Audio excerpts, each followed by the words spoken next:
Bienvenue. Quand on dirige une entreprise SaaS, on sait que la croissance est une histoire de chiffres. Mais lesquels sont vraiment importants? Dans cette analyse, on va décortiquer ensemble les indicateurs qui font la différence, ceux qui séparent le succès de l'échec. Allez, on commence par une question essentielle. C'est quoi ce chiffre qui, si on le comprend mal ou pire, si on l'ignore, peut mettre en danger même la plus prometteuse des boîtes? En fait, le plus grand risque, ce n'est pas un mauvais chiffre, c'est l'absence de chiffres. C'est tout simple, c'est comme piloter un avion sans aucun instrument de bord. On a lance, oui, mais sans savoir si c'est la bonne direction ou si on est sur le point de s'écraser. Donc, pour éviter de naviguer complètement à l'aveugle, il faut apprendre le langage de la croissance SaaS. Plongeons ensemble dans ce labyrinthe des indicateurs clés en commençant par les bases, les fondamentaux absolus. Le premier, c'est le RMR, le revenu mensuel récurrent. C'est un peu le pouls de l'entreprise, son rythme cardiaque. Ce n'est pas juste un chiffre de vente, non. C'est le flux de revenus prévisible sur lequel on peut vraiment s'appuyer chaque mois pour planifier et investir sereinement. Ensuite, il y a le taux de désabonnement, le fameux churn. Alors si le MRR est le moteur, le churn, c'est la fuite dans le réservoir. C'est une petite hémorragie silencieuse qu'il faut absolument stopper si on veut survivre.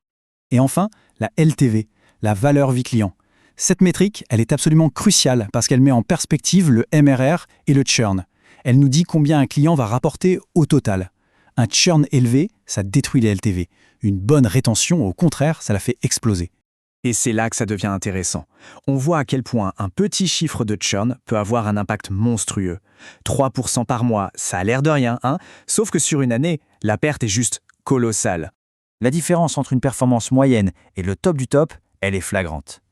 Pour les PME, un taux entre 3 et 7%, c'est assez courant.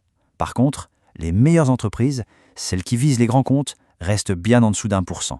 Et attention, atteindre ce niveau d'élite, ce n'est pas de la chance, c'est une question d'outils et de stratégie. Alors, la grande question c'est, comment on passe de ce pilotage à vue à un contrôle total? La réponse, c'est un bon tableau de bord financier. Voyons voir comment un outil comme Profitwell peut nous apporter cette clarté. La toute première étape, c'est de mettre de l'ordre dans ce chaos de données. Il faut un tableau de bord financier, une source de vérité unique pour les chiffres qui comptent vraiment. C'est comme ça qu'on passe de la simple collecte de données à la prise de décision vraiment éclairée. Et c'est exactement là que Profitwell entre en scène. Cet outil ne fait pas que montrer des chiffres, non. Il aide à agir dessus, avec deux solutions très puissantes. Metrics, pour avoir cette clarté dont on a besoin, et Retain, pour s'attaquer de front au taux de désabonnement. Bon, maintenant qu'on a les outils, regardons comment cette nouvelle clarté peut complètement transformer notre perspective sur la croissance. On va se pencher sur un indicateur vital qui montre vraiment ce que les chiffres disent sur la santé d'une entreprise.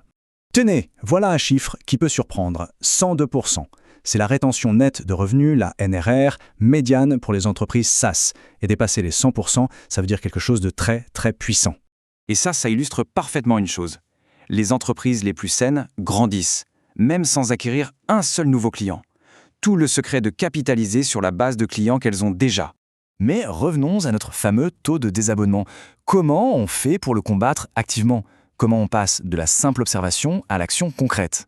Le produit Retain de Profitwell s'attaque à un gros problème, le désabonnement involontaire dû au paiement qui échoue.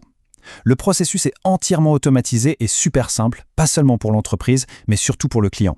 Et ça préserve la relation. Et le meilleur dans tout ça, la technologie derrière, c'est juste un petit bout de code. Il est conçu pour être discret, pour travailler en arrière-plan sans jamais impacter la vitesse du site. C'est une solution vraiment puissante sans aucun inconvénient technique. Et les résultats, ils parlent d'eux-mêmes. Des boîtes comme UbX récupèrent des sommes énormes en très peu de temps. Imaginez un peu ce que 100 000 $ de revenus sauvés pourraient représenter pour une entreprise.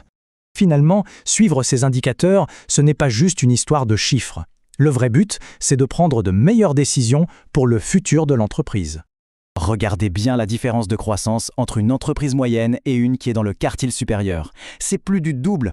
Ce n'est pas juste un petit écart, c'est un gouffre qui se creuse mois après mois, année après année. C'est ça qui détermine qui seront les leaders de demain. Voilà toute la puissance de la prise de décision basée sur les données. Connaître ces chiffres, c'est la première étape.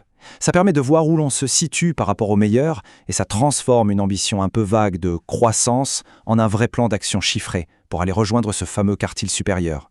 Donc, la dernière chose à retenir, c'est que les indicateurs ne sont pas juste des chiffres froids. Ils racontent une histoire, l'histoire de l'entreprise. La vraie question n'est pas de savoir si cette histoire existe, mais si on est prêt à l'écouter pour pouvoir en écrire le prochain chapitre.